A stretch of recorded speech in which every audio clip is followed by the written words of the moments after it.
आज एक नया लोन आपके लिए लेके आया हूँ। जिस लोन आपका दावा है तो आपको ये 5,000 से लेकर 30,000 तक लोन दे देता है। और ये आपको 1 महीना के लिए लोन देता है। और ये आप लोन लेने के लिए आपको सिटीजन ऑफ इंडिया होना चाहिए। अब आपका जो साल एज है 21 ईयर से ज़्यादा होना चाहिए। और ये आपको स्टेबल एक जॉब होना चाहिए इस लोन आपसे लोन लेने के लिए। और ये जेन्युइन ऐप है। ये आपको बराबर वेस्ट बंगाल का लोन ऐप है। वेस्ट बंगाल से ये बिलोंग करता है ये लोन कंपनी।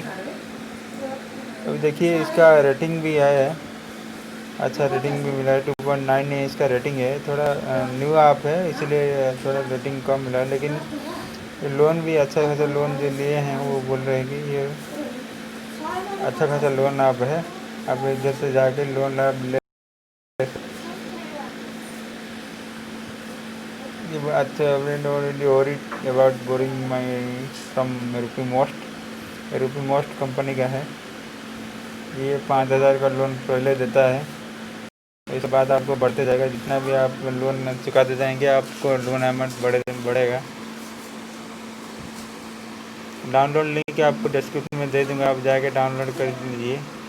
इसका जो अभी तक डाउनलोड है 10,000 के लोगों ने अभी तक डाउनलोड कर दिया है। जाके डाउनलोड कीजिए। और जो एक चैनल में नया है उसको सब्सक्राइब कीजिए, प्लीज़ सब्सक्राइब कीजिए चैनल।